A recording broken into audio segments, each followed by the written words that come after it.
Hi everybody! In a recent collaboration video on Chicken Fillet's channel, I mentioned in my entry that Valkyria Chronicles is dead. Check out my collaboration with Chicken Fillets after this video. But why am I saying Valkyria Chronicles is a dead franchise?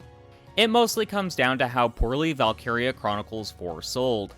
The game came out in 2018, debuting in Japan on March 21st.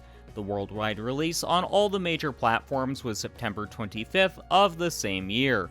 The game came out to mostly positive reviews from critics. Gamers generally liked the game, though fans of the franchise were left disappointed. In June of 2020, Sega revealed the game had sold 1 million copies across all platforms. For a niche game, those are incredibly good numbers. Games like Trails have only sold 7 million total units over a number of releases. Also, games like Ys have sold only 4.8 million units over its entire lifespan. So as you can see, against other more niche JRPGs, the sales figures for Valkyria Chronicles 4 are fairly strong, only 1 million lower than the first Valkyria Chronicles title, so it's not like the drop in sales for Valkyria Chronicles 4 was all that extreme when compared to its predecessor.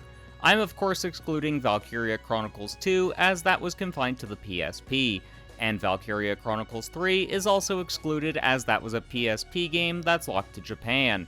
I think it's only fair to compare like for like, which would be the first game in either its original PS3 version or the multi-platform remastered one. But how does Valkyria Chronicles sales figures compare with different JRPGs from Sega? Technically speaking, Persona is an Atlus property, but since they're a subsidiary of Sega, it makes sense for me to compare the sales figures. To date, all versions of Persona 5 and its spin-offs have sold a combined 9 million copies worldwide. All games under the Persona 5 umbrella combined make up more than 50% of the all-time sales figures for the franchise.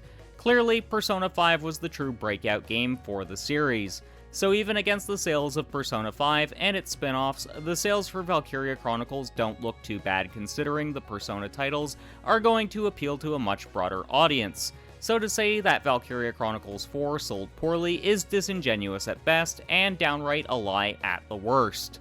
So even though the sales figures were decent, there's a perception from the hardcore Valkyria Chronicles fanbase that the game was an abject failure.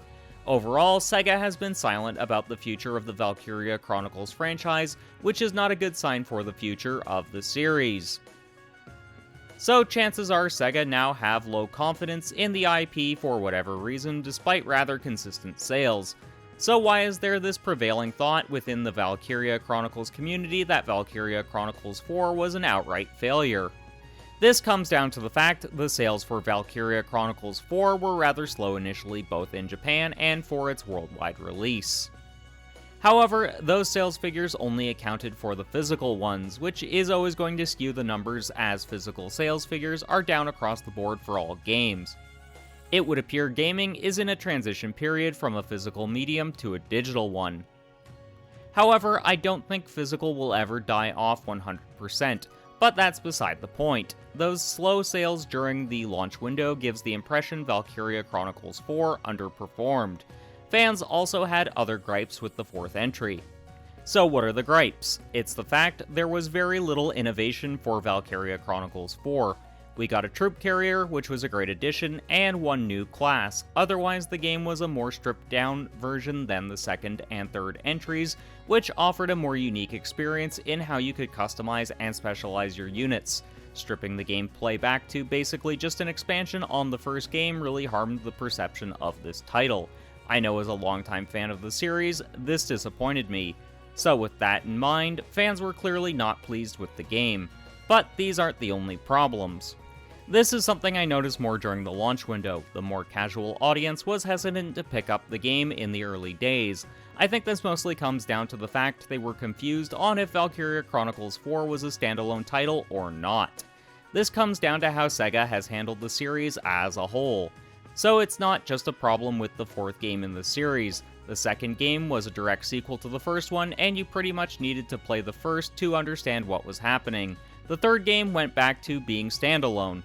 It just helped if you played the first title since the events of it took place concurrently.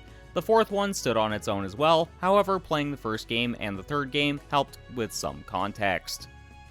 But Sega's marketing didn't do the game any favors.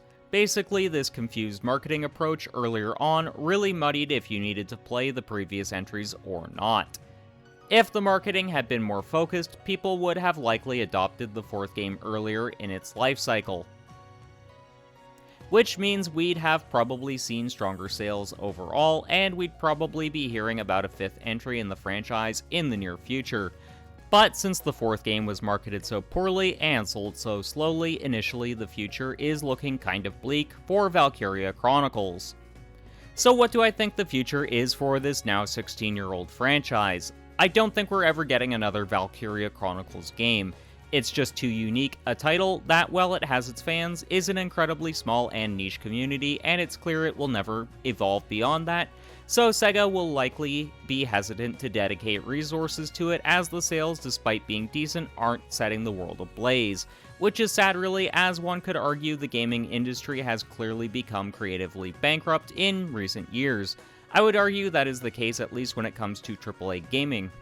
If you look at the AA space and indies, there's tons of creativity. Valkyria Chronicles, as a whole, has always been a creative series, as there's literally nothing else like it.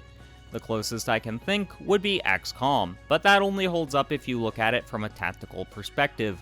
As a whole, Valkyria Chronicles is a mixture of third-person shooter and tactical RPG.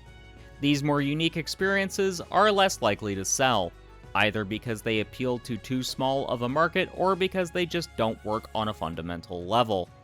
I would say mechanically speaking, Valkyria Chronicles is as solid as they come. It's the fact the game is so niche and so unique that has caused the series to fizzle out. It mildly appeals to fans of tactical RPGs, and it mildly appeals to third-person shooter fans. The crossover for that is admittedly rather low. The chances of it ever growing past the 1 to 2 million player base are slim to none. But with how the gaming industry is, companies are less likely to cater to such a niche demographic, with the cost of productions ballooning and the required development time also increasing. Things need to change in the industry if games like Valkyria Chronicles are going to survive. So I hope you found this video informative. Do you think we're ever going to see a new Valkyria Chronicles game? Let me know in the comments section, and don't forget to like and subscribe. A card for the collaboration video with Chicken Fillets will be popping up on screen now, along with 2 of my previous videos. Why not check them out? Until next time, keep blazing that trail.